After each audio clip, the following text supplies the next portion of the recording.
live in a world where every country can shape its own destiny. Vietnam is not our war!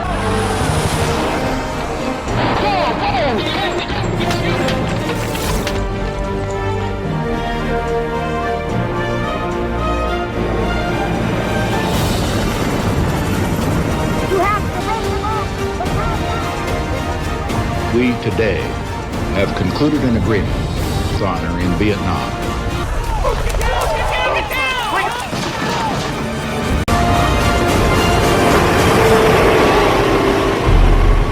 We hope that peace will come swiftly, but that is in the hands of others, and we must be prepared for a long, continued conflict. Involvement in Vietnam began in 1954, when a political treaty divides the country in two. Communist China and the Soviet Union support the North, while the United States backs the South.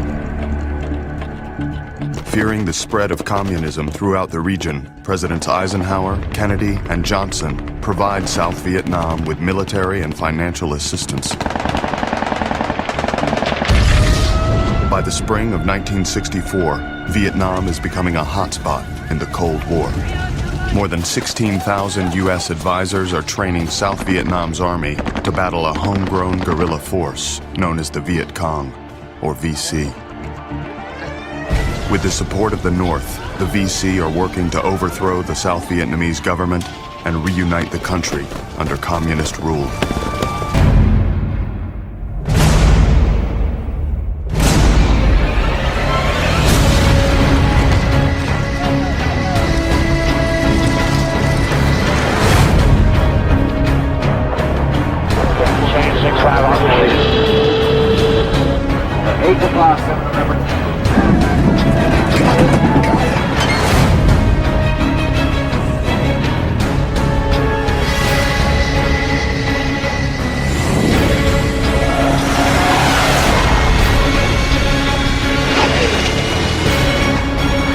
Which is 17471.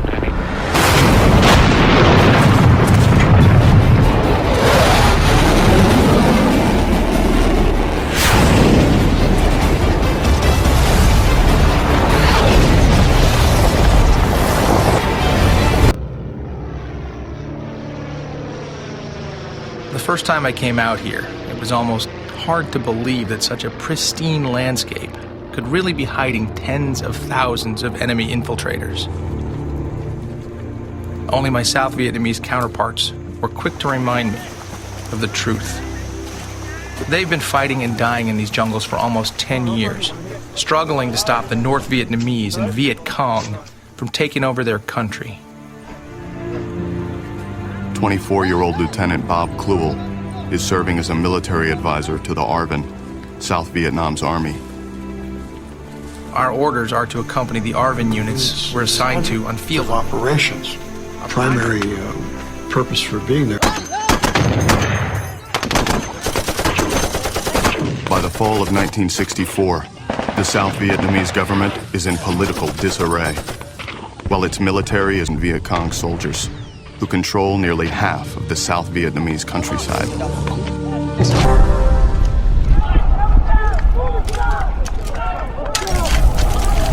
In the pre-dawn hours of November 1st, 1964, the Viet Cong launch a surprise attack on one of the 4 U.S. air bases in South Vietnam. Americans are killed.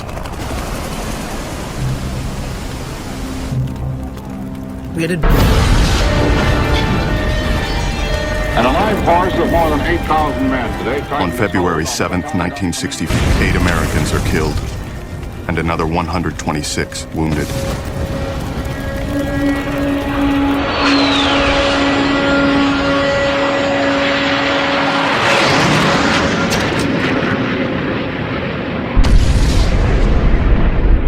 Weeks after the Pleiku attack, President Johnson authorizes a large-scale bombing campaign inside North Vietnam. Named Operation Rolling Thunder, the strategy is twofold.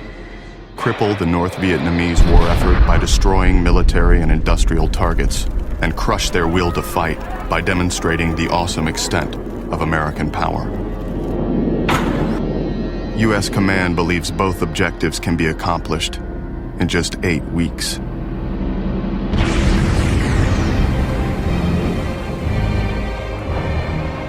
This operation may be only scheduled to last 8 weeks, but I intend to get in as much flight time as I can before it's over. 31-year-old Captain Keith Connolly is flying an F-100 Super Sabre with the 416th Tactical Fighter Squadron as part of Operation Rolling Thunder. That would bring the enemy to his knees. They weren't going to be able to sustain themselves with this awesome capability of the American forces.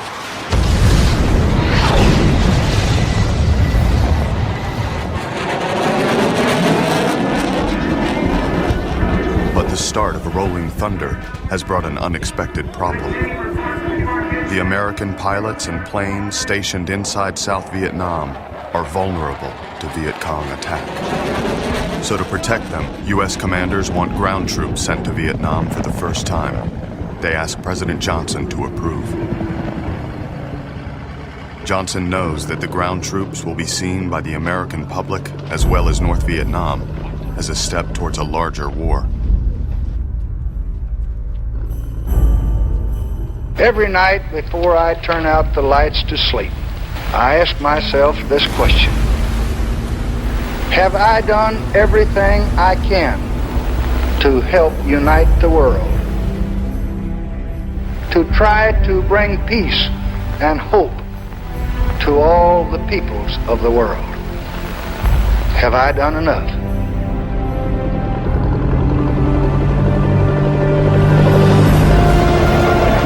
March 8th, 1965, at 8:15 a.m., 3,500 Marines with the 9th Expeditionary Brigade land in South Vietnam. For the first time since the Korean War, battle-ready American ground troops are setting foot on the Asian mainland.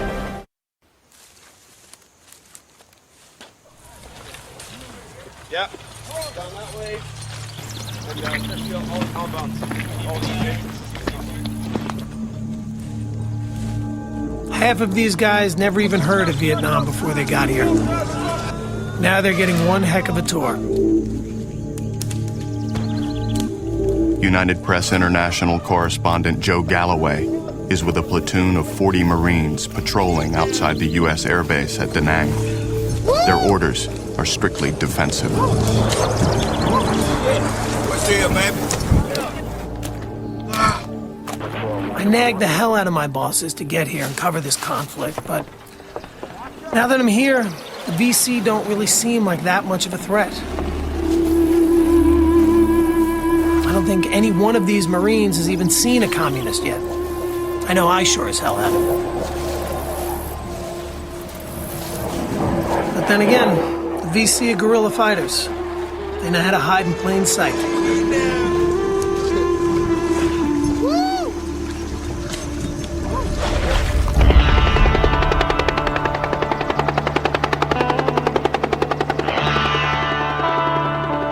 Back at base.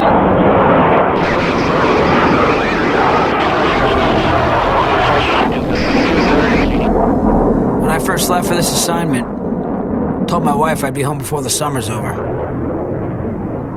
I figured there was no way a little third world country would even come close to competing with our firepower. Now I'm starting to see how wrong I was.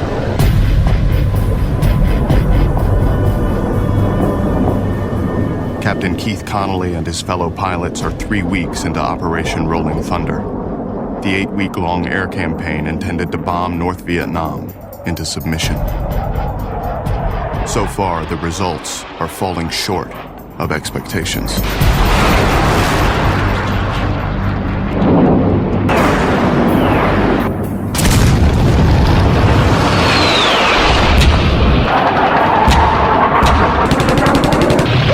I'm taking fire. I'm coming back up.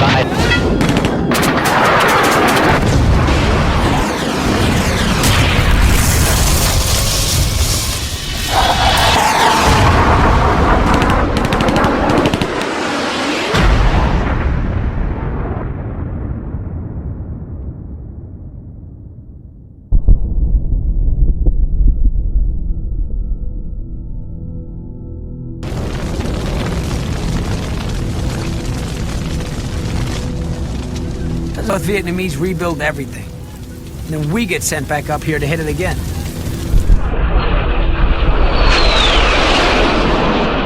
There's a frustration level on behalf of Relations throughout the country.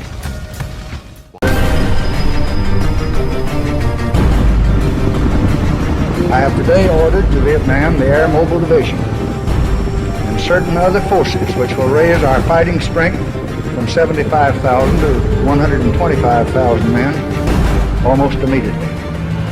Additional forces will be needed later, and they will be sent as requested.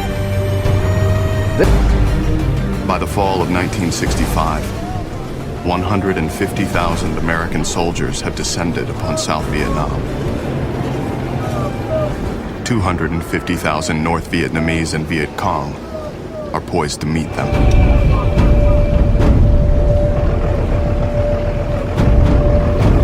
The newly arriving Americans are about to get more than they bargained for.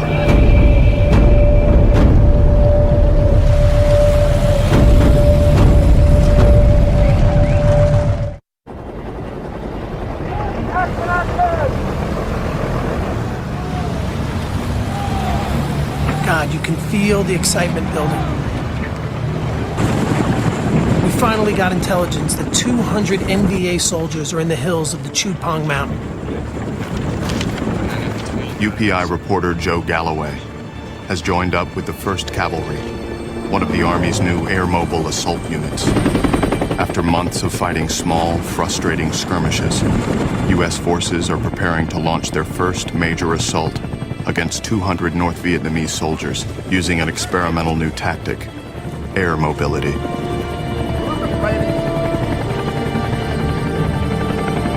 Equipped with UH-1 Hueys, the 1st Cavalry is designed to insert soldiers into combat using helicopters. For this encounter, they will make their first attempt at inserting a force of 450 Americans to fight the 200 NVA. But as the men prepare for battle, a potentially serious problem weighs on the mind of the commanding officer, Colonel Hal Moore. The spot. At 10:19 a.m., Firebase Falcon, 5 miles from the landing zone, lets loose a vicious barrage of artillery into the enemy positions. The 28-minute onslaught is meant to clear the LZ so the helicopters can land safely. At 10:35 a.m., the first U.S. choppers lift off and begin the 13-minute flight to the landing zone.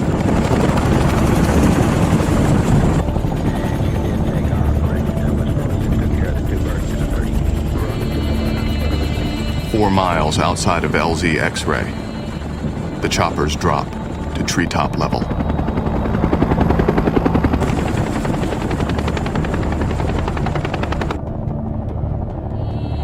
In front of them lays a landscape of smoke and exploding U.S. ordnance. The barrage is intricately timed to stop just 1 minute before the soldiers hit the ground. If the timing is off by even a few seconds, they will risk being hit with their own artillery.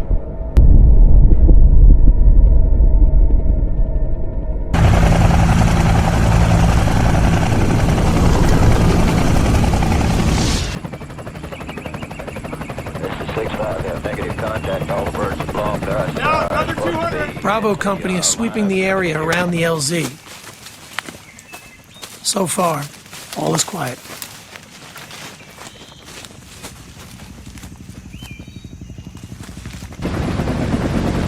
Already the choppers are delivering the second load of soldiers. Everything seems to be going according to plan. Until 11:15 a.m. 11:20, the prisoner makes an incredible revelation. He tells the interpreter there are 3 full battalions of North Vietnamese soldiers on the mountain, and that all of them, 100 soldiers. No one can believe what they're hearing. We've got less than 200 men on the ground, meaning we're outnumbered 8.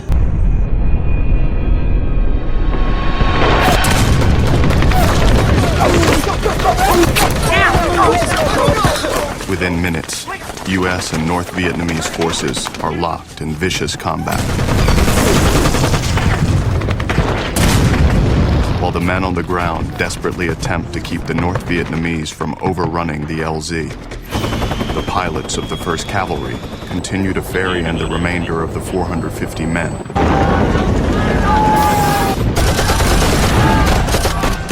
Bullets.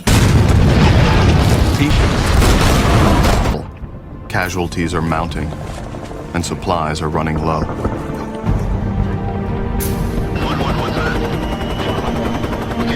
But with night fast approaching, all further landings must be called off until dawn. The 450 battered Americans are on their own.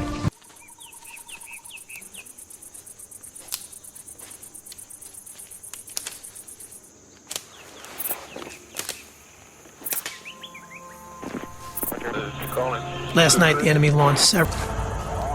Joe Galloway is the only correspondent at Landing Zone X-Ray. Of the 450 soldiers on the battlefield, 85 are already dead or wounded, munition and supplies. Word is that reinforcements try to fight their way over to us. God, I hope they make it.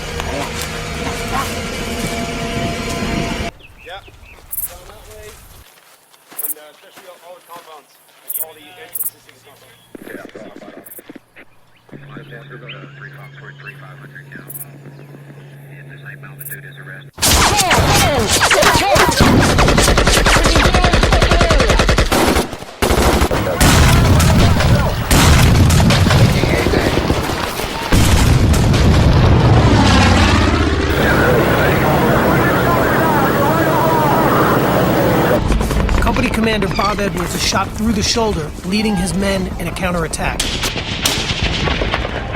His XO, Lieutenant Arrington, runs up to assist, but within minutes he is also shot, right through the chest.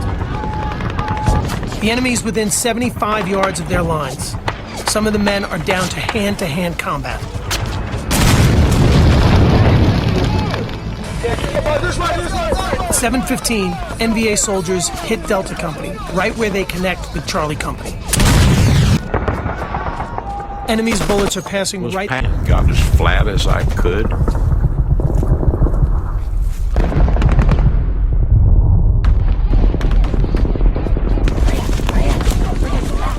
And finally, Colonel Moore looked at the Air Force liaison lieutenant, Charlie Hastings. Moore looks at him and... Broken Arrow was a code at that time. Meant that an American unit was in dire danger of being overrun and wiped out.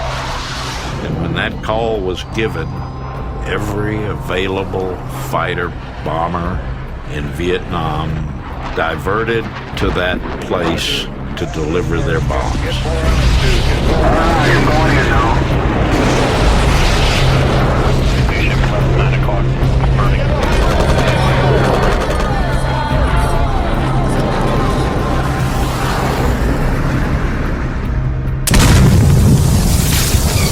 It was about then that I heard, and they're coming directly at us.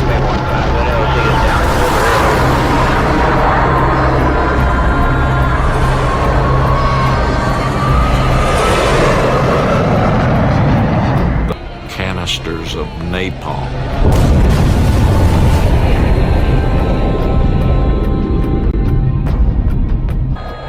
From dumping his on us. But unfortunately for 2 or 3 engineer demolition guys,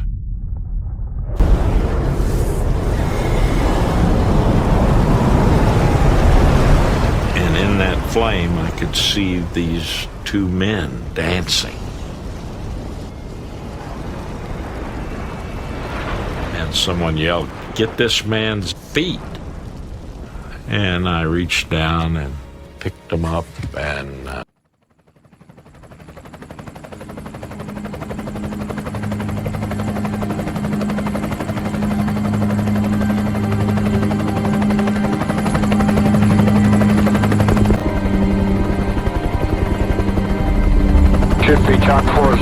Niner just pulled out. Roger, it's what I'm trying to confirm. Yeah, this is good.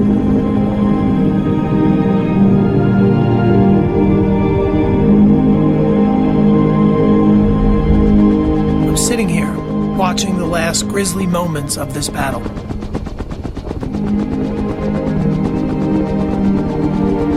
UP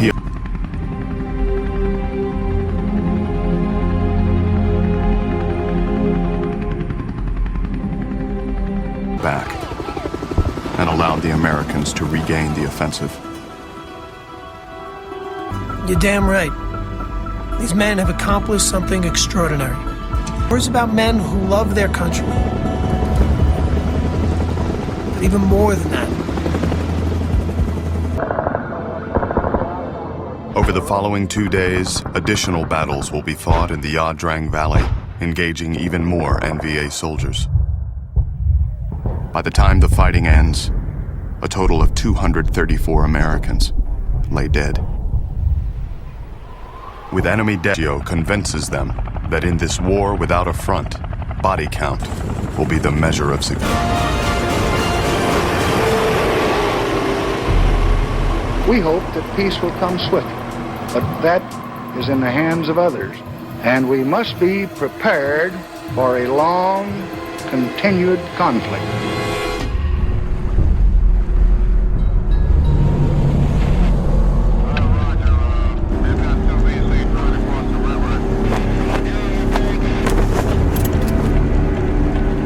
The U.S. victory over the North Vietnamese in the Yadrang Valley, measured by a kill ratio of 12-1, convinces U.S. commanders to implement a new strategy: search and destroy.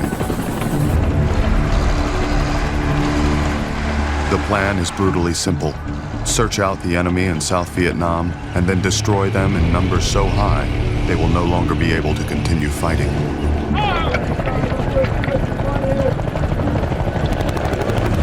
For the first time in modern U.S. military history, victory in war will be measured not by territory taken, but by body count.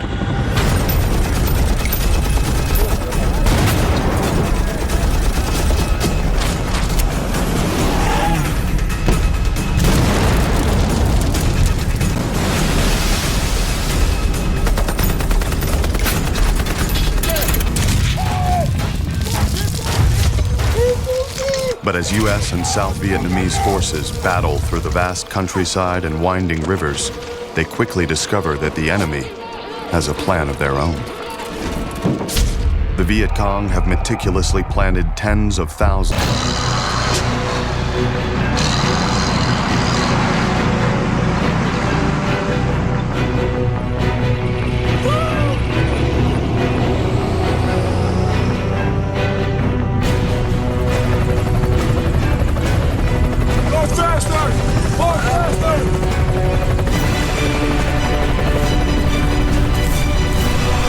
He replaces a platoon leader who was critically wounded by a landmine during a search and destroy operation. Now, Romo is in Quang Nam province, 300 miles north of where Charles Brown was wounded, leading his platoon of approximately 30 men on a similar mission with similar dangers. Get down! Take cover! Get down! It's the not knowing that gets to you.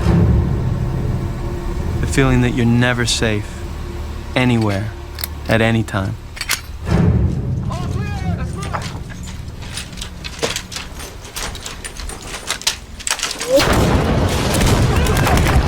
Suddenly, mortars and gunfire are flying in from everywhere. No one knows what the hell is going on or where the enemy's even at. I start screaming at my men to get down and form a defensive perimeter. But everyone's yelling and shooting.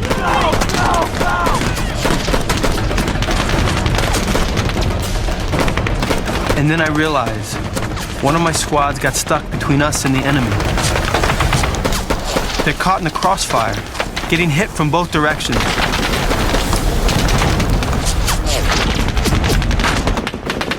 I gotta do something, so I yell for cover, and I run forward as fast as I can to my squad. Yeah, and I saw that I had to get them out of there. I have to get them out of there, or more people are gonna die. Medevac doesn't want to land because we're taking too much fire. But I scream into the radio and I tell them, I'm gonna stand up in the middle of this damn field, and you better get in here and get my men out.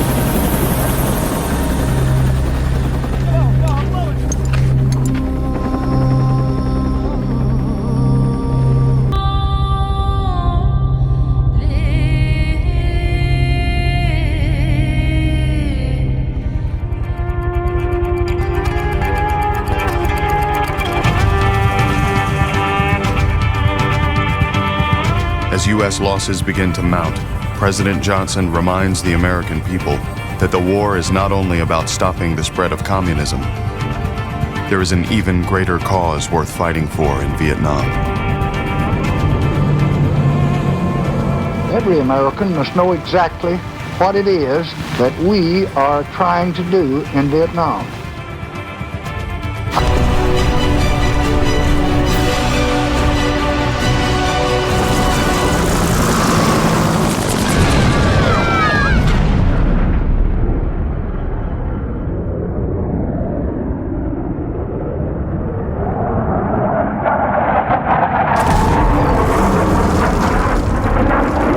When we graduated, one of the commencement speakers quoted President Kennedy, saying we should ask not what our country can do for us, but ask what we can do. The more I think I'm finally starting to understand what those words mean.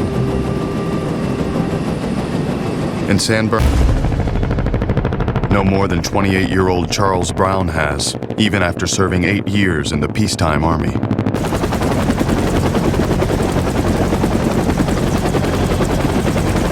I didn't even know any of these men existed. Now headed into combat together, and we're gonna have to depend on each other to survive.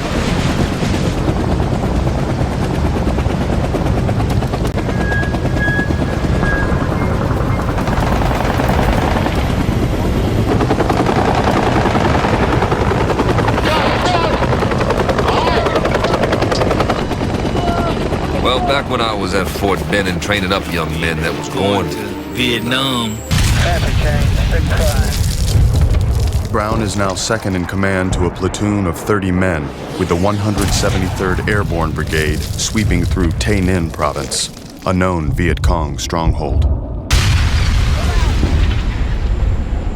A lot of my guys are from places like New York and Chicago. Boys have barely been out the city, let alone been out in the middle of a jungle like this. No matter how much training they got, Vietnam is a whole different world to them.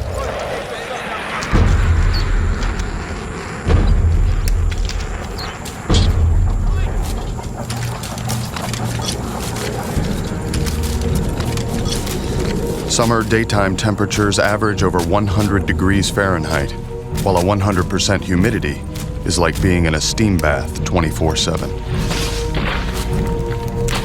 The men must cut their way through 8-foot-tall, razor-sharp elephant grass and bamboo covered in thick, thorny vines. But this is only part of the problem. The countryside is also infested with thousands of poisonous insects and snakes, including one of the deadliest in the world, known as the two-step snake, for the number of steps a bite victim can take before dropping dead.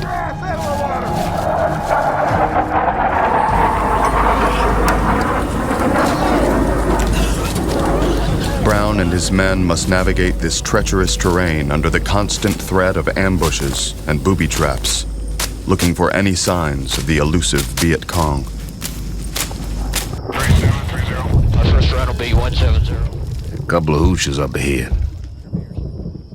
I tell my radio man to call back to camp and tell him we're gonna search it fast for nightfall. 1481, break. Keep going. a couple of my guys start bitching. Want to know why the hell we can't just skip it.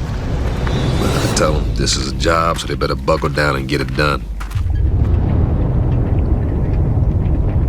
As Brown and his men enter the area, they quickly realize it's an abandoned Viet Cong encampment. The VC have a sophisticated network of scouts and sympathizers who alert them to the Americans' presence, allowing them to choose when and where they want to fight. The best the Americans can do now is destroy any hidden enemy weapons or supplies they can find. I always tell these guys you gotta go slow. You gotta take your time, go through these things. But none of them listen to me. All they want to do is get done and get back to camp. This one guy, he thinks he's been out here so long he knows everything there is to know. So what does he do? Instead of him going down into the rice slowly to see if anything was in it, he tilted the rice, immediately seeing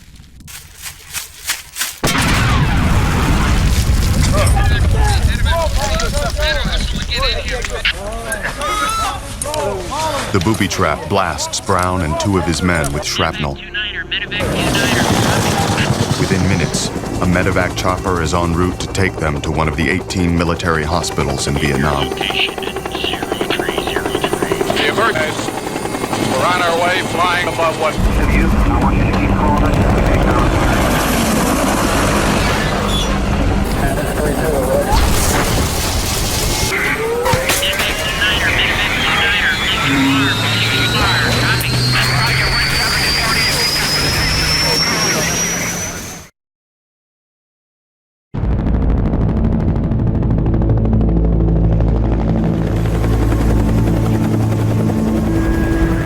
Colonel Purcell is about to join is not going as planned. Although U.S. forces conduct hundreds of search and destroy operations, including massive sweeps involving up to 30,000 soldiers at a time, the North Vietnamese and Viet Cong are elusive, refusing to engage in lockdown, drawn-out combat. Finally, near the end of October 1967, U.S. forces locate 6,000 North Vietnamese soldiers massing near the American base at Doc To in Kon Tum province.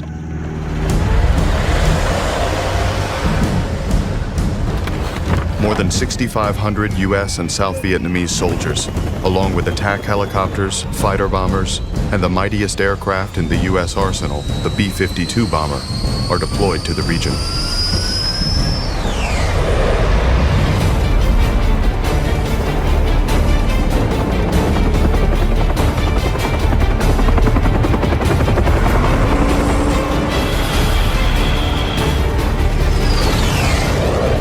November 3rd, 1967, shortly after mid-morning, the first group of 3 B-52s prepares to unleash nearly 6 tons of high explosives before the ground troops move in. The largest clash with the NVA since the Ya Drang Valley begins.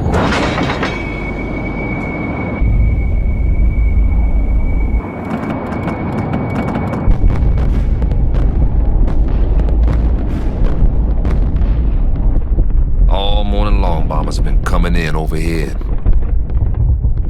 You can feel the ground shaking like jello.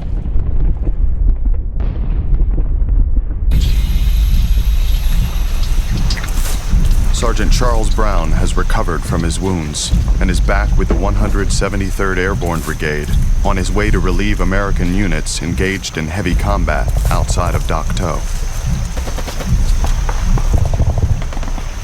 We can hear the gunfire as we get closer. The sounds of M16s and AK-47s ripping through the jungle. The sounds of trees splintering. Men scream. 410, go. A few paces ahead, the recon team radio's back. We walked right into an ambush. Now they stuck out there only a few meters ahead of us, screaming for help. We got to do something fast before they all get killed. CO jumps on the radio and tells them to hit the ground and stay down. Then he turns to me and instructs me to take the rest of the platoon in to see what was going on. knowing that my men in there was down. We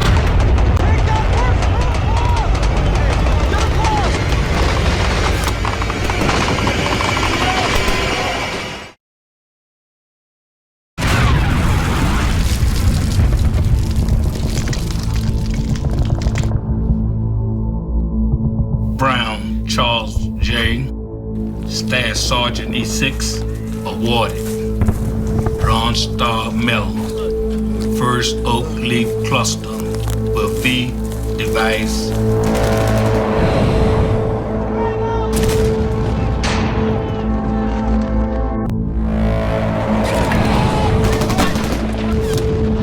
Near Dak To, Republic of Vietnam.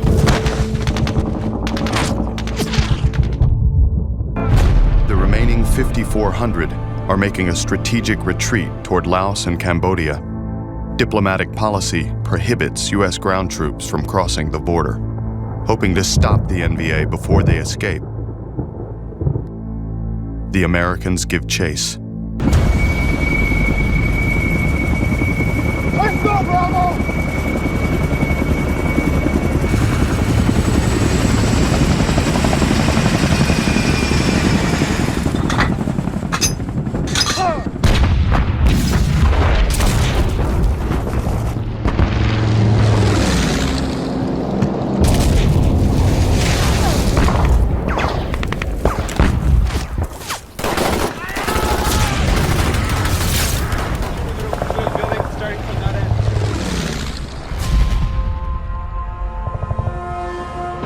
On November 19, 1967, U.S. soldiers pinned down 2,000 NVA on an 875-meter-high hill known as Hill 875, just 6 kilometers from Cambodia.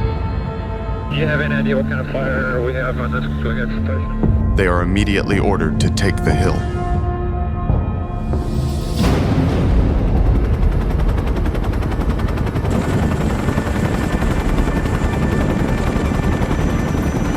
No such thing as rest for the weary. 2,000 NVA are on Hill 875. Command wants us to go hunt them all down.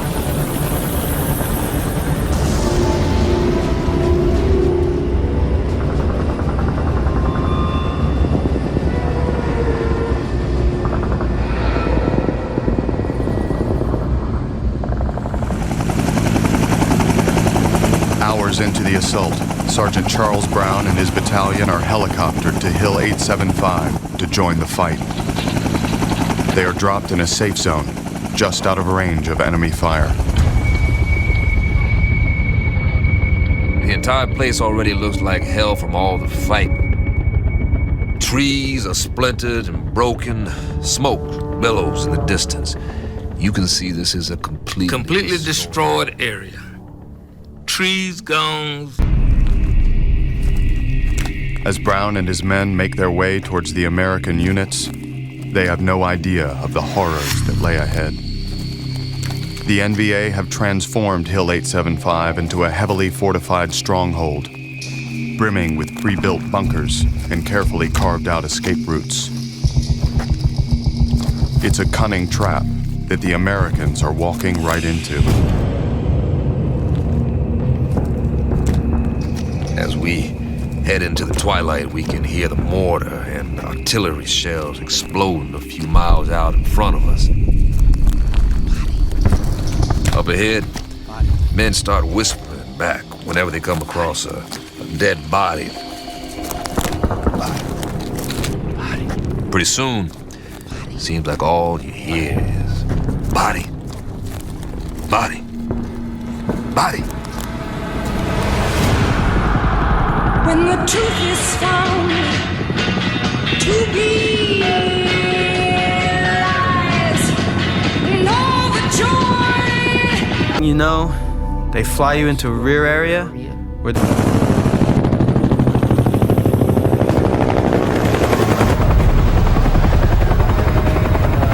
it's so bizarre.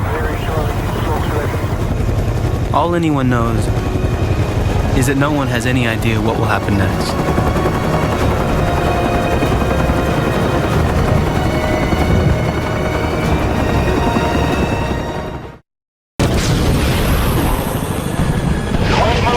on the ground. I'm trying to extract everybody I can up into this area. Negative. I think I got some pedal back. I'm going to try to put it down right now. Every time one of these birds tries to come in with supplies, NVA shoots them up.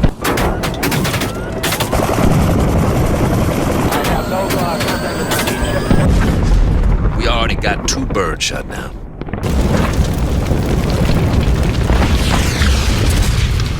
Sergeant Charles Brown and the 173rd Airborne Brigade are pinned down on the side of Hill 875.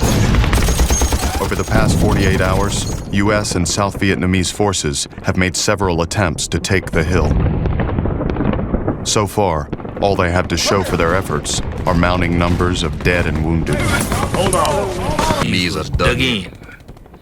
And dug in deep. With flamethrowers in hand, U.S. forces prepare for their final push up Hill 875. I order my men to get into position. All of a sudden, mortars and rocket fires start coming down on us. 105s are screaming overhead and men are shouting and firing. Smoke starts clogging my lungs and the sounds of small arms and machine guns fire rips through the air. As we charged the hill with the flamethrower on his back, that pressure tank was hit with a piece of shrapnel.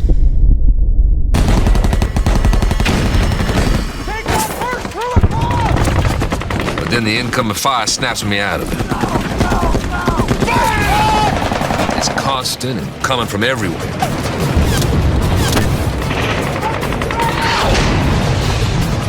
Seems little strategy left other than move forward and kill anything in front of you.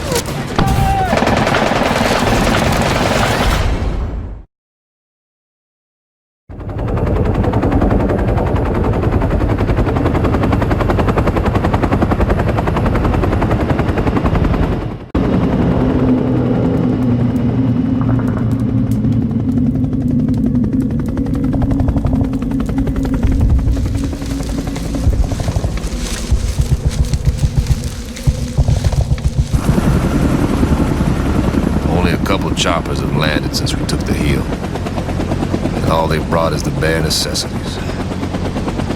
Ammo, water. 5 days of harrowing close-quarters combat. U.S. forces, including Sergeant Charles Brown and his company, finally take Hill 875. 115 Americans have been killed, and another 253 wounded.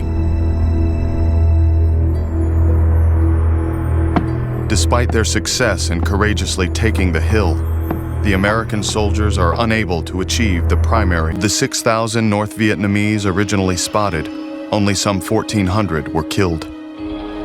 The rest escaped into Laos and Cambodia. The U.S. forces leave Hill 875. In the strategy of search and destroy, victory is measured by enemy bodies, not territory. Hill 875 is now considered worthless. Didn't take us long to realize ain't no Iwo Jimas in Vietnam. We don't get to plant our flag and claim victory. But we know we've done what we was assigned to do. But we left the hill as heroes. We finally captured Hill 875. A number of weapons being captured. We are making progress and we are winning. Today I can tell you that 700 there, 30. And so press forward. We will For a moment, everything goes silent. From a week-long trip to Vietnam, Porter to offer his personal view on the war.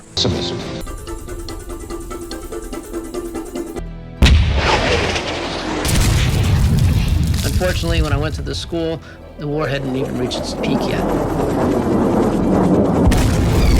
Indeed, the war Arthur Wicknick is about to enter is in fact continuing to escalate. Although the NVA and VC suffered a military defeat during Tet, they did win a psychological victory. Now, they are launching a series of small-scale attacks to further weaken.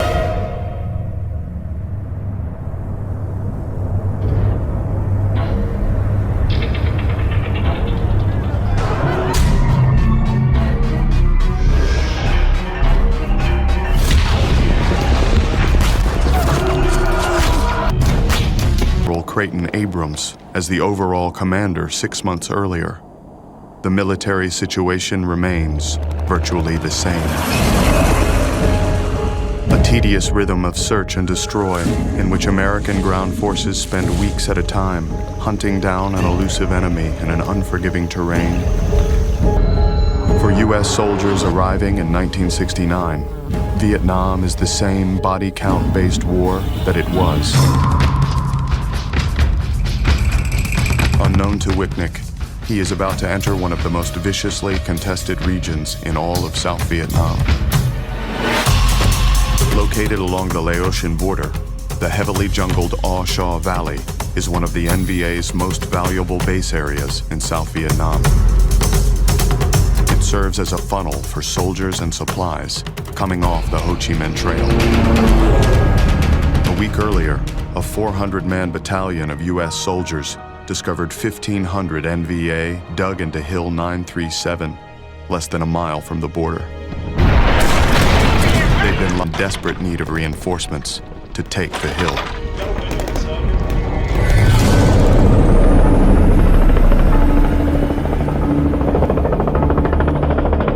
Right away, the supply sergeant starts shoving tons of ammo at us. We're told to double up on everything. Instead of 200 rounds of M16, take 400. Instead of 50 rounds of M60, take 100. Jesus. We really must be heading into something big. I'm trying to keep it together. But you know, I've never been in major combat before. I mean, aside from training, I barely even fired my weapon. I don't know what I'm gonna do, other than just go with my gut and pray that it all works out.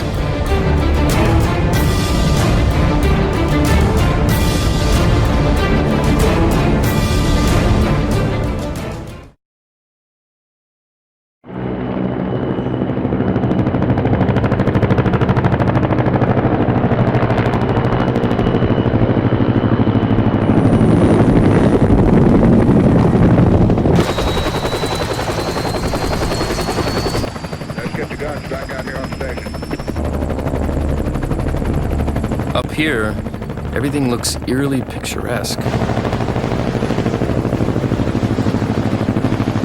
Kind of reminds me of Vermont.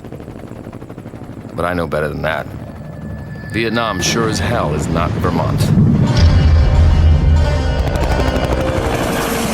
Sergeant Arthur Wicknick and his company are en route to Hill 937 to reinforce U.S. troops who have been trying to dislodge the NVA for the past week. The hill is located along one of the many enemy pathways into the south. U.S. forces are attempting to cut them off. When I glance around at the other guys' faces, they're all staring straight ahead. So I look, and I can see off in the distance.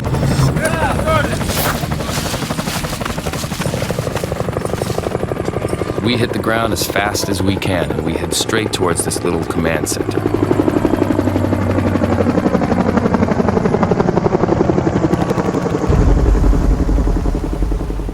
I can hardly believe my eyes. Filthy, unshaven GIs are everywhere.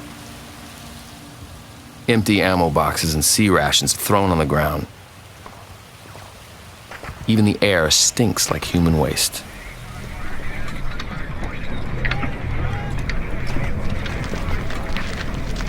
Now I'm taking it all in when one guy points to me and he says, Pointed at me and "Hey, said, As he was explaining this, As we settle in, I can hear these Vietnamese voices ringing out from the top of that hill. Now, nobody knows what they're saying, but the message is clear. They want us to know that they're there, and they're waiting for us.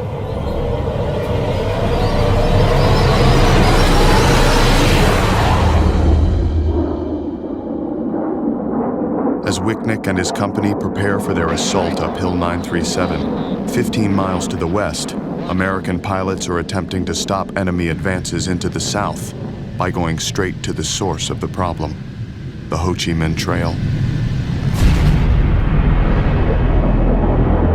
Although diplomatic policy prohibits U.S. ground troops from entering Laos and Cambodia, where the vast majority of the trail is located, U.S. aircraft are not restricted from bombing.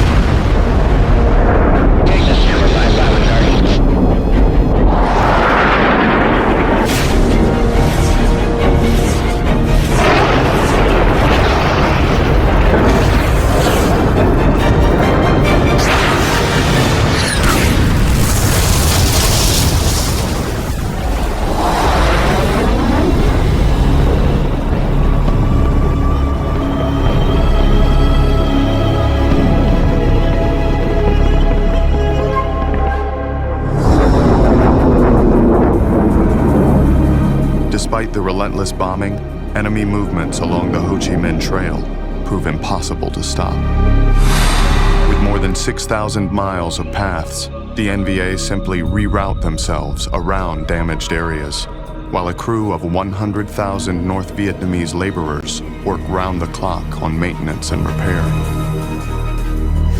The result is that enemy forces are able to move nearly 10,000 tons of supplies every month, forcing U.S. ground troops to try to stop them in an inhospitable landscape of endless, jungle-covered hills.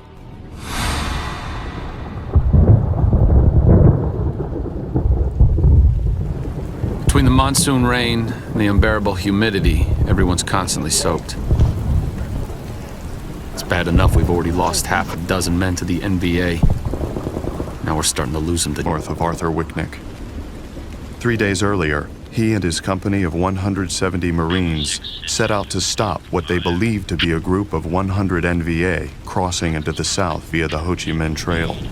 Instead, they stumbled into the path of an entire enemy regiment, numbering nearly 2,500.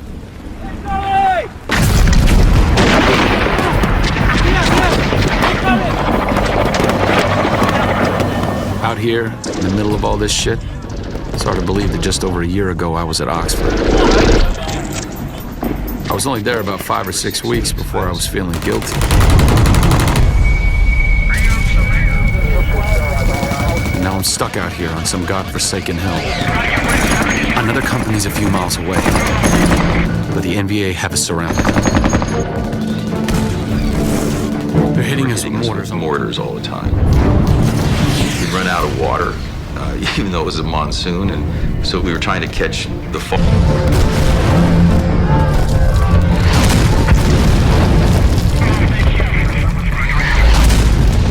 And we had about 8 seconds of machine gun ammo left for each, and we divided everything evenly.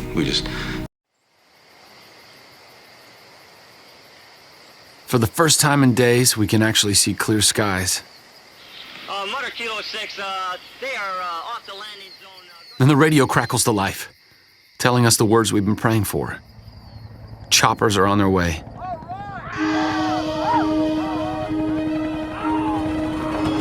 Marine Lieutenant Carl Marlantis is stranded atop Hill 400, near the Laotian border. After suffering heavy casualties during intense combat with an NVA force, he and his 170-man company have spent the past 3 days without food.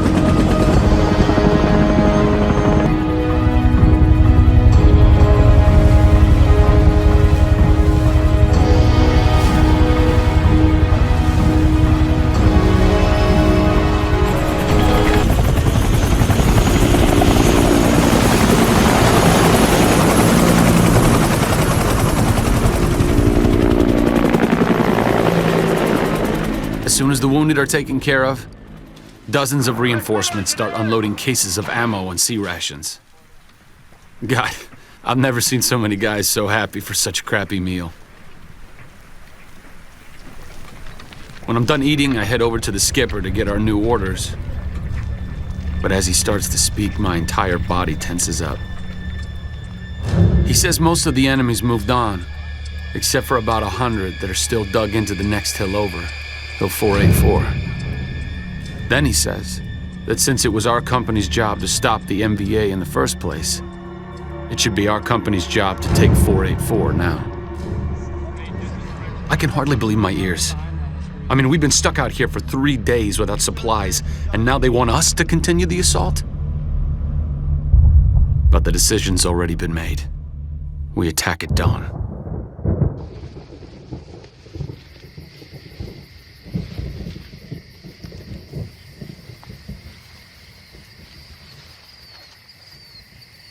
As we head out to get in position, all sorts of thoughts start running through my mind.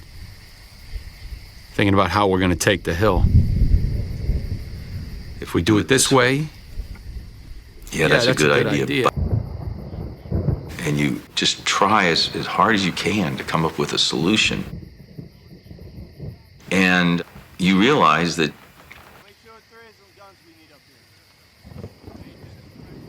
and I can remember seeing a very vague outline of that hill above us in the darkness. And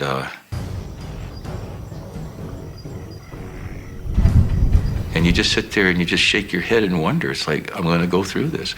I'm not going to turn around and walk away. You're going to go up the hill.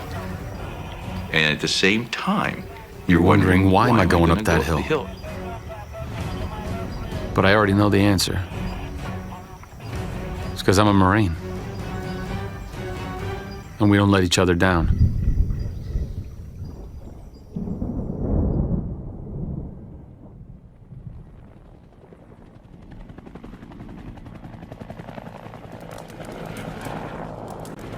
The sun's just peeking up over the horizon. Men whisper quietly to one another. For a moment, Sergeant Arthur Wicknick is at the base of Hill 937 in the Oshaw Valley. He and his company have joined a battalion that for the past 10 days has been attempting to take the hill. Today, they will begin their 10th and hopefully final assault.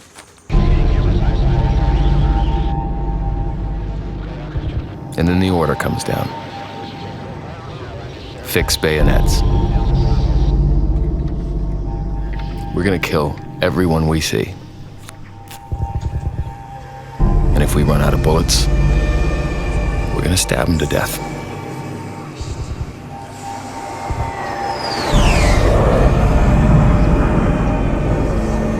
Come up on my left side so I can break right. At 8 o'clock, U.S. pilots begin a 30-minute bombardment of Hill 937.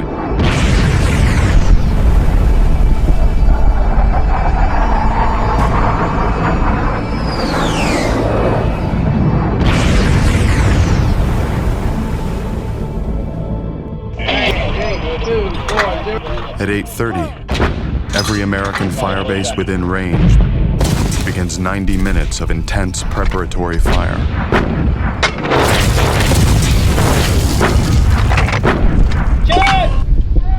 At 10 o'clock, the artillery falls silent, and the ground assault begins.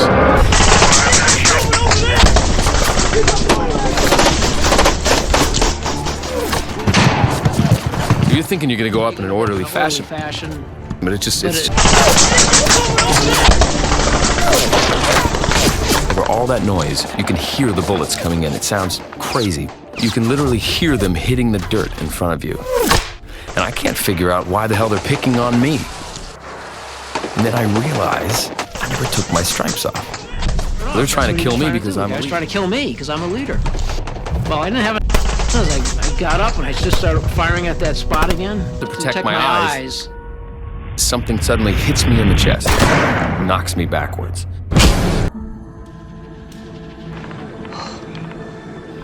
And for a second, all I can think is, this is it. I'm I'm gonna die on a hill out in the middle of nowhere.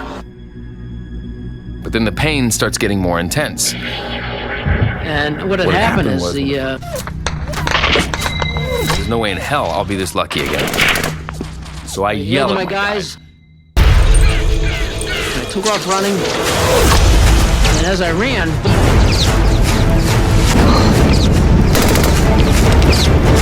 jumping over the bin. All I know is if I'm gonna survive, I've got to get to the top of that hill.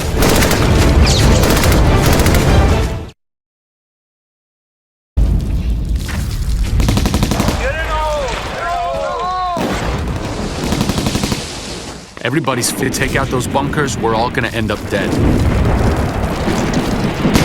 Marine Lieutenant Carl Marlantis is on Hill 484. Hours earlier, he and his company began an assault against approximately 100 NVA who were dug into the hill.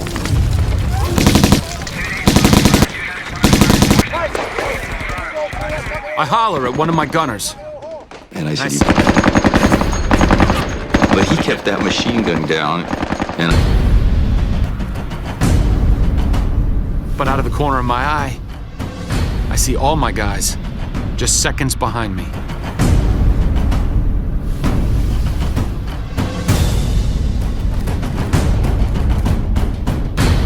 And when we get to the bunkers, everyone opens up. just seconds behind me, and we hit those bunkers, and I start running.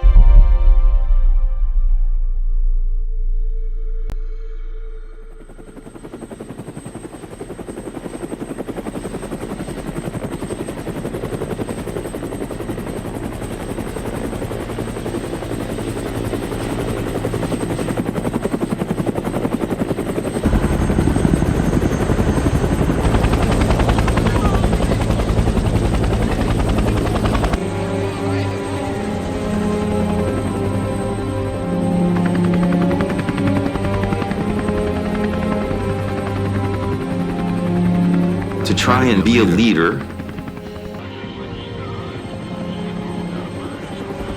And it's usually your best guys.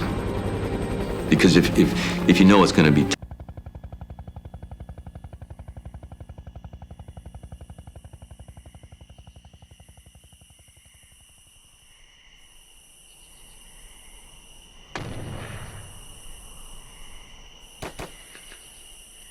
I'm hunkered down, bracing for the next wave of gunfire.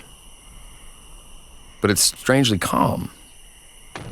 All I hear is some rifle shots and a few hand grenades off in the distance. And then I see someone coming up, and he flashes me the peace sign. And then I realize that's my guys coming up the hill. On May 20th, 1969, after 10 days of brutal fighting, U.S. forces successfully secure Hill 937.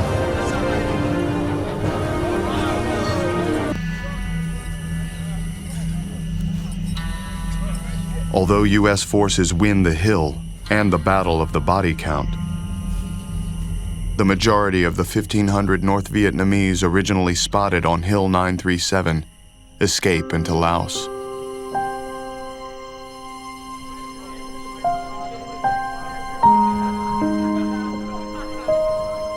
And I'm so thrilled, I don't even know what to say. I can't believe I survived. We've actually taken this bitch of a hill.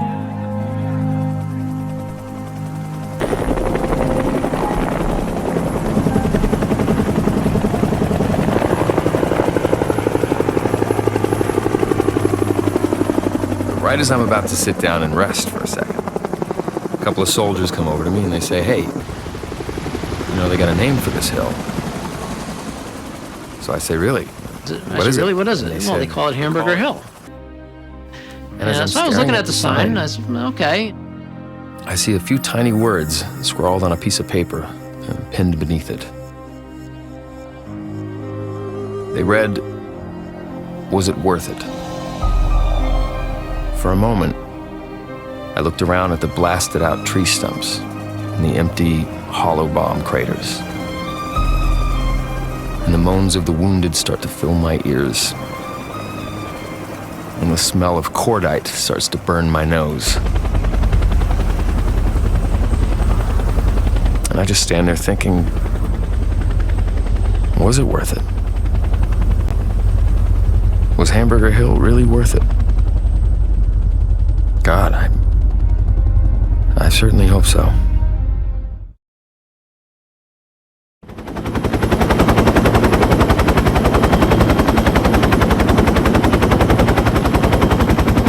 The battle for Hamburger Hill near the Laotian border is over. Vietnamese snipers were killed today.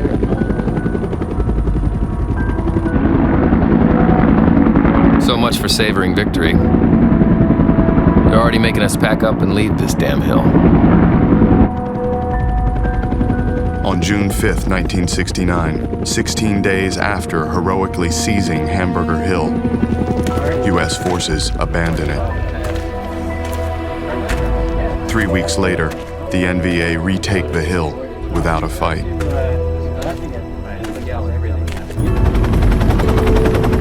Hamburger Hill was just on a larger scale what happened all over Vietnam.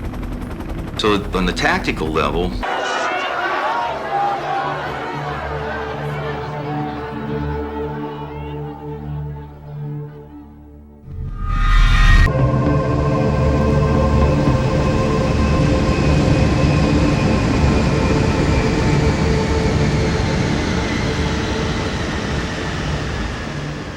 and I remember my last day so clearly because I landed in Da Nang, and in Da Nang, it was like that was the airfield where you went home from.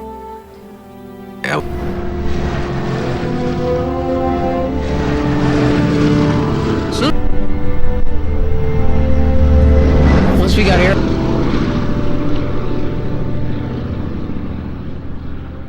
where my brother picked me up in the airport, and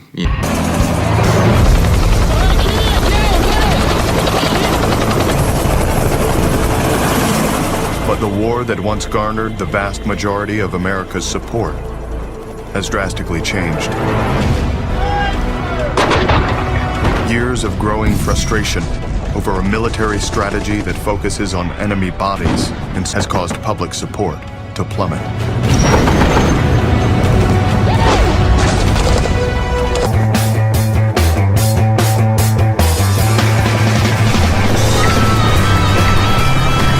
The U.S. military now begins the long and complicated process of withdrawing American troops and training the South Vietnamese to take over full combat responsibilities. The strategy is called Vietnamization.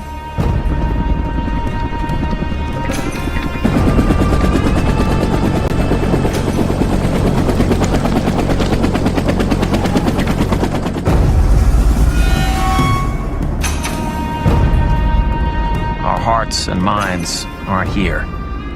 They're back home, where most of us think we belong. 24-year-old Don DeVore is an artilleryman with the 1st Infantry Division stationed at Firebase Gym, just north of Saigon. 9 months earlier, DeVore received his draft notice at the same time his wife found out she was pregnant. Probably have to go to Vietnam. We all really had the same mission. Let's get this over with. Let's stay safe, and let's get back home to our families. Because we all know we're trying to get the hell out of here. And none of us wants to be the last guy to die for a lost cause. Vietnam.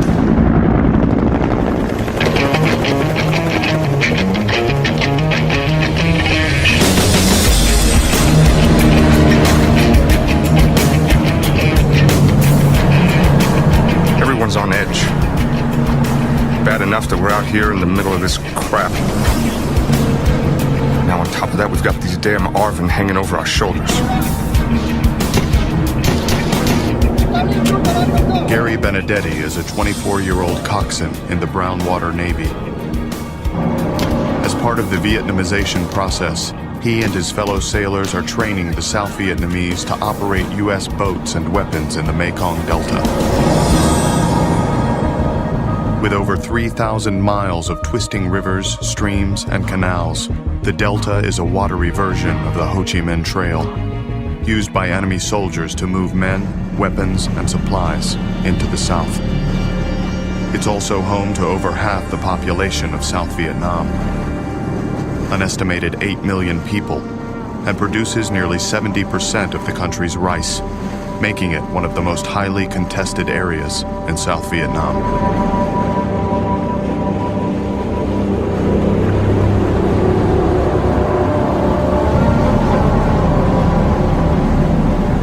I don't know how the hell we're supposed to teach these guys to take over for us. I mean, our Navy's been out on these rivers for years trying to stop the Viet Cong, and we're still having a hell of a time. If you ask me, from my perspective, and from the... So to put them on a piece of machinery. machinery. You can't do it. Especially out here, in the middle of all this. I mean, the VC ambush us every chance they get. When that happens, it takes everything we got just to stop them.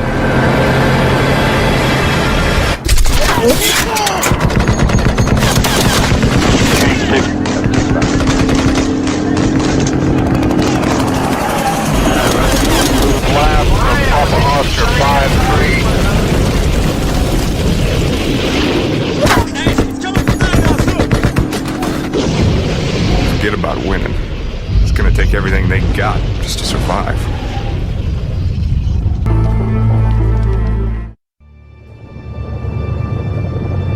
Every day here is the same as it was before I left.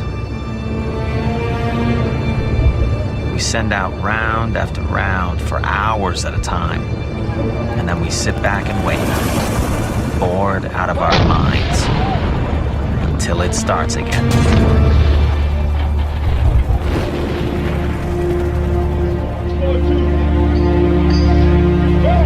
After a week in the U.S., Don DeVore is back at Firebase Gym. He and his fellow soldiers have just learned that Ho Chi Minh, the communist leader of North Vietnam, has died. They're saying we're supposed to have a ceasefire in honor of Ho's death, but we all learned from Tet that ceasefires don't mean shit.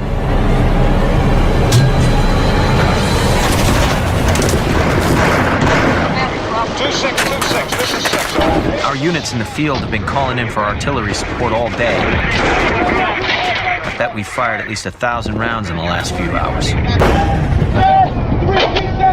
Like all fire support bases, Firebase Gym provides artillery cover for American or South Vietnamese infantry units in the field.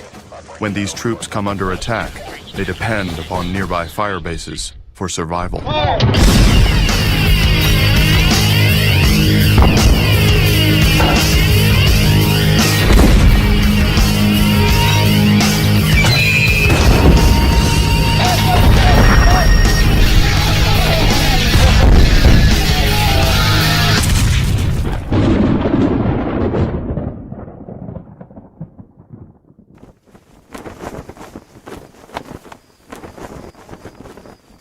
Come sunset, things die down.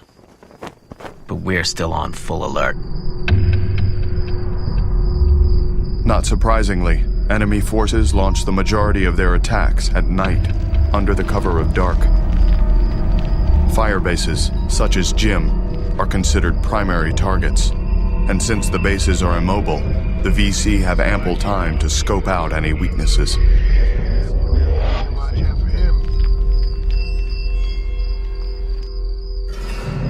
We may own the day, but the North Vietnamese, the Viet Cong, they owned the night. That was their time.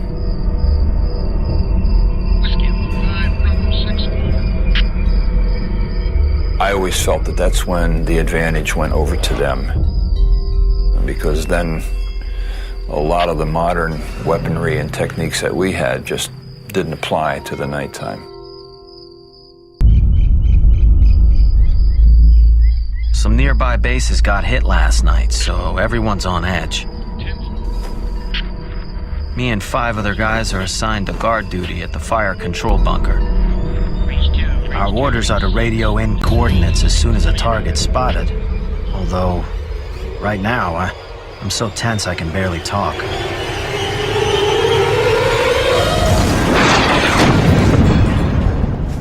All of a sudden, I hear an explosion on top of the bunker. All of a sudden, this terror just goes through everybody, you know. I heard somebody yell, "There are dinks in the wire."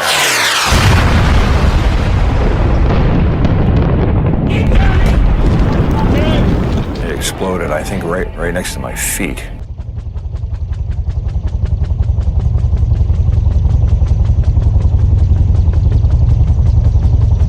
When American firepower is once again most effective. Ball player who's been hurt on the field. And as we lift off, a calm starts to come over me. I can see out the side door that the morning sun is starting to set in. Kind of a purplish red sky. And for me, this craziness is over.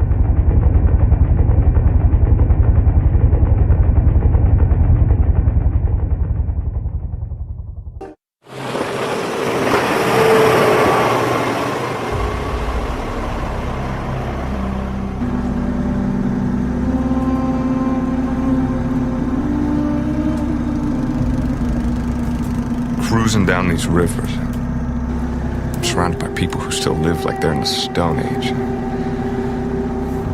can almost forget that we're in the middle of a war zone. Although that's the best way to get yourself killed. Because out here, everything can change in a second. And you never see it coming. Gary Benedetti and his crew have been patrolling in the Mekong Delta for the past 12 months. Their current assignment is to pick up a group of Navy SEALs who have come under attack by the Viet Cong. They're on board what's known as an Alpha boat, which is specifically designed to withstand underwater explosions. The further we go, the narrower the river gets, to the point where it's less than 100 feet across.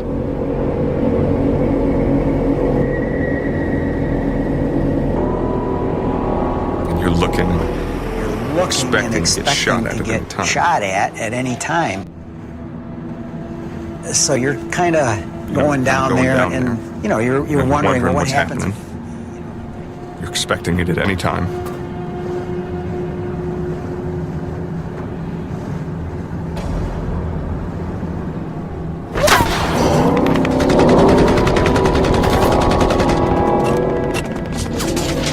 Suddenly we're taking sniper fire from the shoreline. Everybody opens up. You don't even know what the hell you're shooting. You just keep shooting.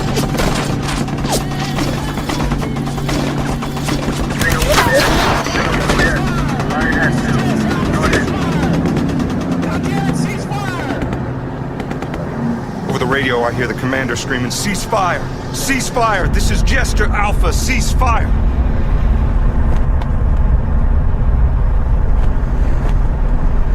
When the smoke finally clears, we can see what we've hit.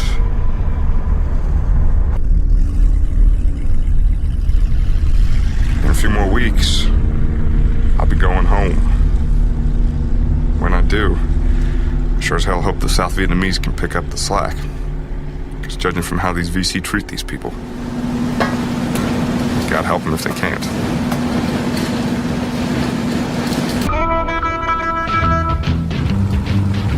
Meanwhile, Nixon's Vietnamization program is being slowly but steadily implemented.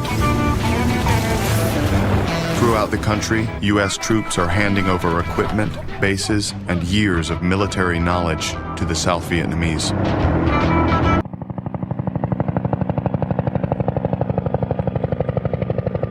Anderson will soon discover just how important unifying his men is. The door to battalion headquarters opens, and in walk a bunch of generals. They swear me to secrecy and get right to the point. How long before you can be prepared to make a combat assault into Cambodia? For years, the North Vietnamese have used neighboring Cambodia as a refuge. It's like a shot of adrenaline straight into my veins. Within hours, hundreds of soldiers are assembling. Massive amounts of ammo and supplies are being flown in and distributed.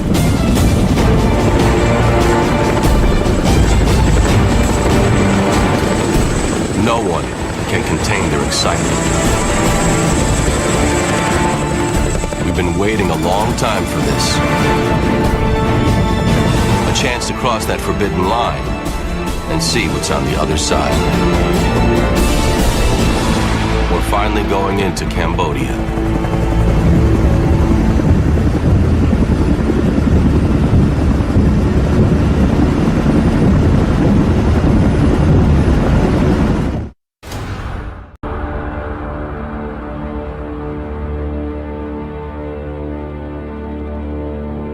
I haven't slept in almost 24 hours, and yet I feel more awake now than I ever have in my life. Lieutenant Colonel James Anderson is leading his battalion from the 1st Air Cavalry into Cambodia. Ahead of them stretch waves of tactical fighters and B-52 bombers, while below race mile-long columns of mechanized infantry and armor. Altogether, 30,000 U.S. troops are poised for action. Their mission is twofold. First, decimate enemy sanctuaries and disrupt NVA supply lines along the Ho Chi Minh Trail. And second, attempt to find and destroy the Communist Military Command Center known as Kosvin, which is rumored to be located in the Fishhook region.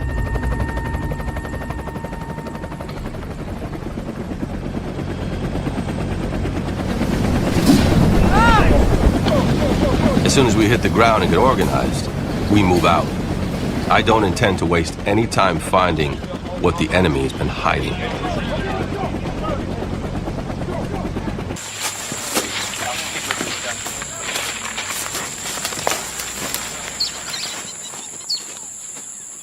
Roger, we just come up on a trotter here. Leads into a small village. Don't seem like there's any movement in there. It doesn't take long. Within 2 hours, we come across a massive enemy training and supply dump. Bottom port, start coming this way, up.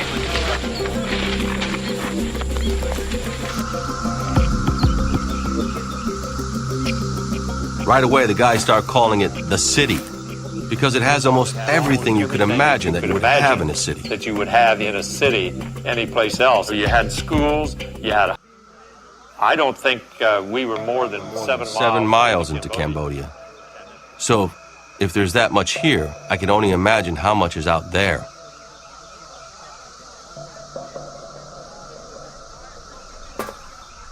There's so many supplies, it'll take months to destroy it all. And the last thing I want to do is get so hung up with this that we fail our primary objective. So I ordered 2 of my rifle companies to stay back at the city and oversee its destruction, while I take the other 3 companies and head out to find the NVA headquarters.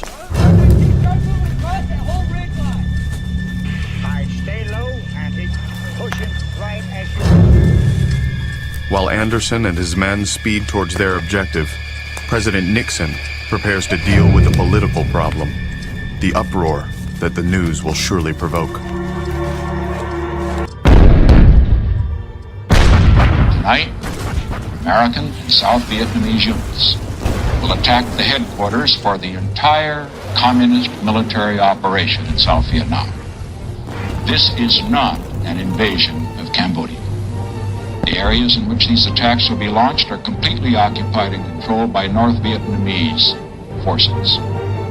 We take this action not for the purpose of expanding the war into Cambodia, but for the purpose of ending the war in Vietnam and winning the just peace we all desire.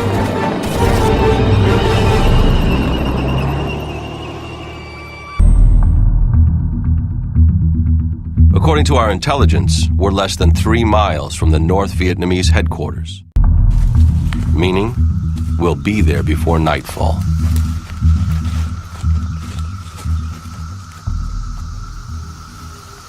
But just as we're closing in on our objective, I get a call from Division Headquarters, telling me to halt in place. Do not go any further. Don't go any further. Doesn't make any sense to me tactically. And I'm absolutely speechless. For the first time in a long time, it seemed like we were finally using some common sense in this war.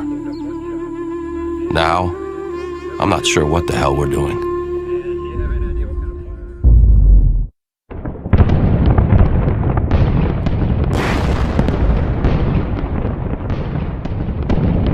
The only thing more frustrating than knowing the enemy's withdrawn beyond our reach again is knowing that our time in Cambodia is up. So there's absolutely no chance we'll accomplish anything else here.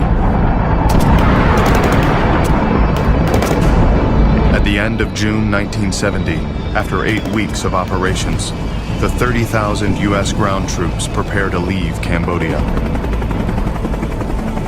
Although the 19-mile restriction prevented U.S. forces from locating the NVA headquarters, they did confiscate or destroy 20,000 enemy weapons, over 7,000 tons of rice, and nearly 2,000 tons of ammunition, the largest enemy supply cache destroyed to date. But for soldiers such as James Anderson, the moment is bittersweet. What really gets to me is how much time it must have taken the enemy to accumulate all these weapons and ammo. And for a major invasion into South Vietnam. And it was just clear as could be. As could be, right here. Right there. There's so much rice and food stuff. We can't haul it all away, or even burn it. I guarantee you, the NVA will rebuild their supplies, and the second we're out of Vietnam, they'll launch their major invasion. We may have bought a little time, but I'm afraid that's all we've done. Nonetheless, President Nixon is moving ahead with his policy of Vietnamization, the plan to eventually turn over all combat responsibilities to the South Vietnamese Army, known as the ARVN.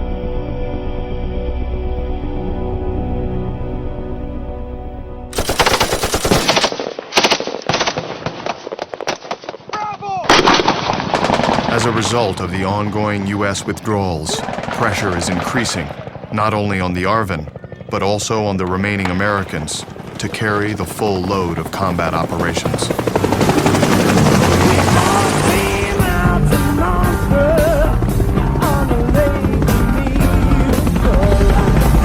Every one of these guys thinks he's a damn cowboy.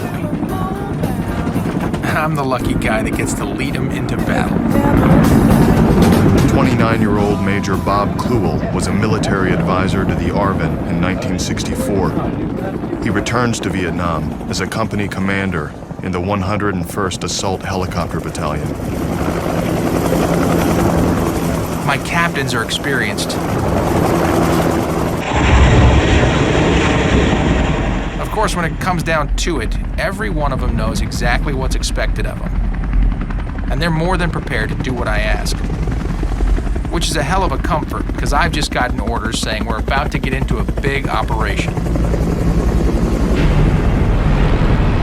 Since the start of the war, the Ho Chi Minh Trail, the enemy's main supply route into the south, has been a thorn in the side of the Americans and the South Vietnamese. After years of heavy bombing failed to sever the trail, a 1970 ground incursion into Cambodia finally succeeded in destroying a massive amount of enemy weapons and ammunition. Now, U.S. and ARVN commanders hope that a similar assault against the northern end of the trail, located in Laos, will result in the destruction of an even greater amount of supplies and disrupt enemy operations long enough for Vietnamization to take hold. Codenamed Operation Lam Son 719, The plan is to send an armored South Vietnamese force speeding down Highway 9 to the village of Chapone, which is believed to be a major enemy supply depot. At the same time, U.S. helicopter units, including Major Bob Kluel and his men, will insert ARVN ground troops north and south of the highway to act as a blocking force and destroy any additional supply caches in the immediate area.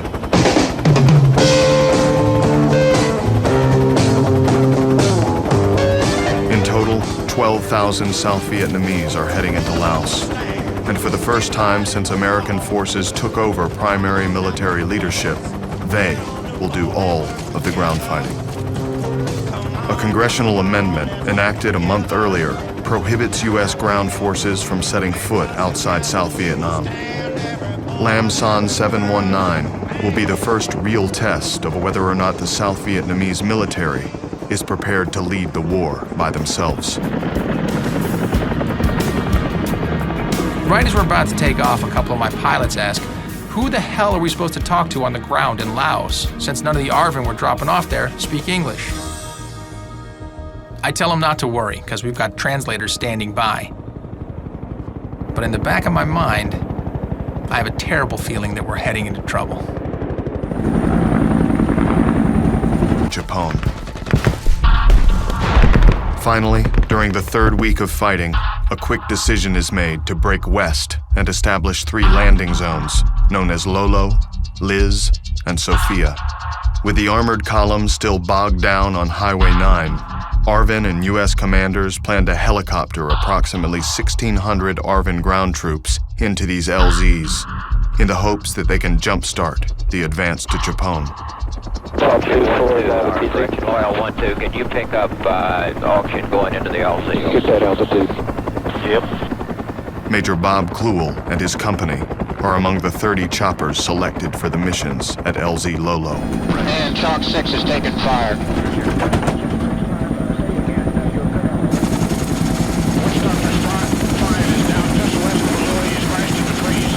Witch Doctor 05, this is Boat 6, see your location. Jesus, man, what the hell is going on out there? Over the radios, we can hear the choppers ahead of us. They're taking heavy fire from all over the LZ. 4629 is the lead. Our lead aircraft was hit. Chalk 2, take over the flight. I'm going down to look for Witch Doctor 5. That's him. No, he took out again. I don't know where he went. I saw one aircraft explode and I saw the other one. I look down and it's like the terrain is moving beneath us. There must be several hundred enemy soldiers. Began as a mass to shoot at the helicopter. Keep moving! I'm turning to Quezon, over. Within minutes, 2 of my choppers are shot down. Over the radio, I can hear our pilots calling for rescue, but nobody can get down to get them.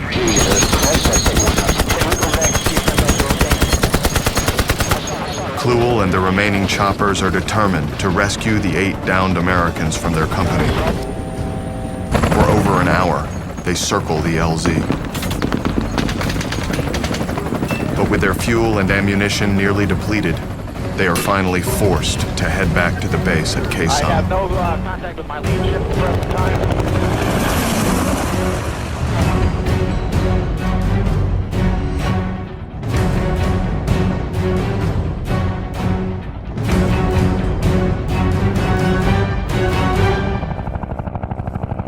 When we get to Quezon, everyone's exhausted. But there's no way I'm gonna leave our guys out there. So I gather everyone together and I ask the guys, I say, look, I said, you know guys are still alive out there. And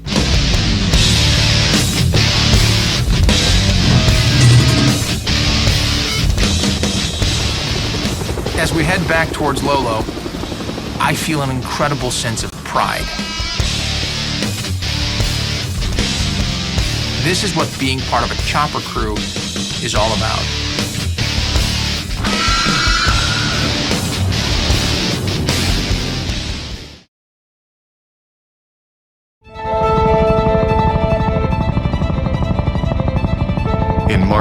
1971, South Vietnamese ground troops are in battle against the North Vietnamese, and for the first time, they are without U.S. advisors or ground support.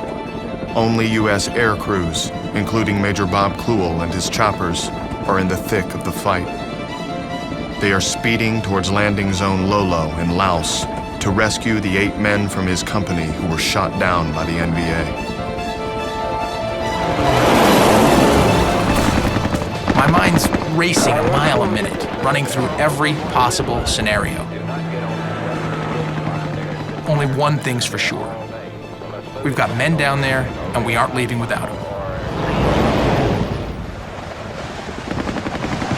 These men are some of the most courageous, most dedicated soldiers I have ever met. Every one of them knew exactly what kind of hell was out here, and yet not a single one even hesitated at the thought of coming back for their friends. Lolo. But thanks to the courage and determination of Kluel and his fellow pilots and crewmen, no American, dead or alive, is left behind. In all my years in the military, I've never been more proud or more awed by the bravery of men.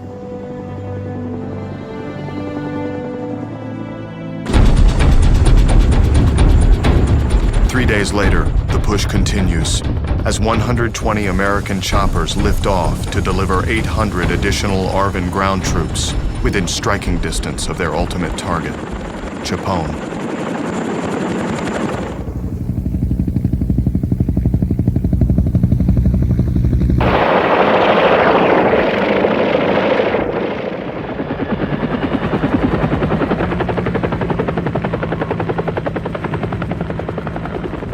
They arrive to find the NVA have stripped the village of almost everything of value. Chapone is not even close to being the massive enemy supply depot military commanders expected.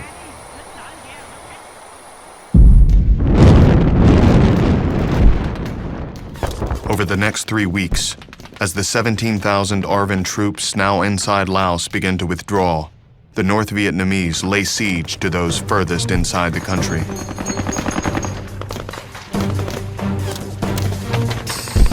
With their troops surrounded and outnumbered, inexperienced South Vietnamese commanders begin to lose control, forcing U.S. choppers to come to their rescue.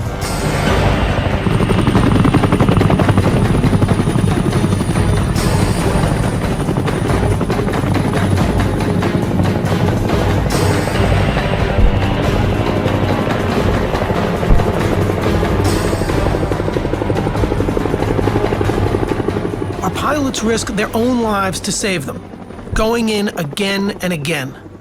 Some of them are being shot down 2-3 times a day. Absolutely insane. As even though the South Vietnamese soldiers fought valiantly,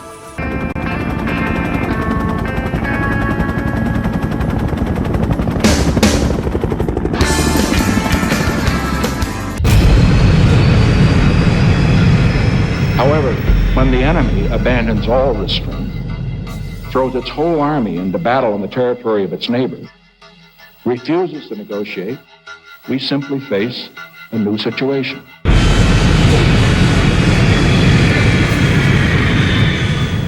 In these circumstances, any president who failed to act decisively would have betrayed the trust of his country and betrayed the cause of world peace.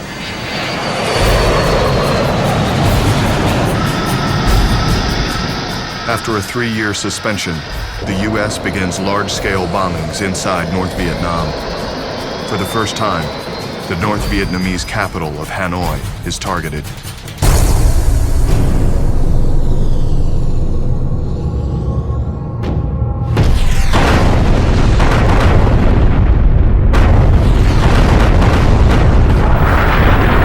Over the next 5.5 months, 200,000 tons of bombs rain down on the North, while U.S. forces complete their final withdrawal from the South.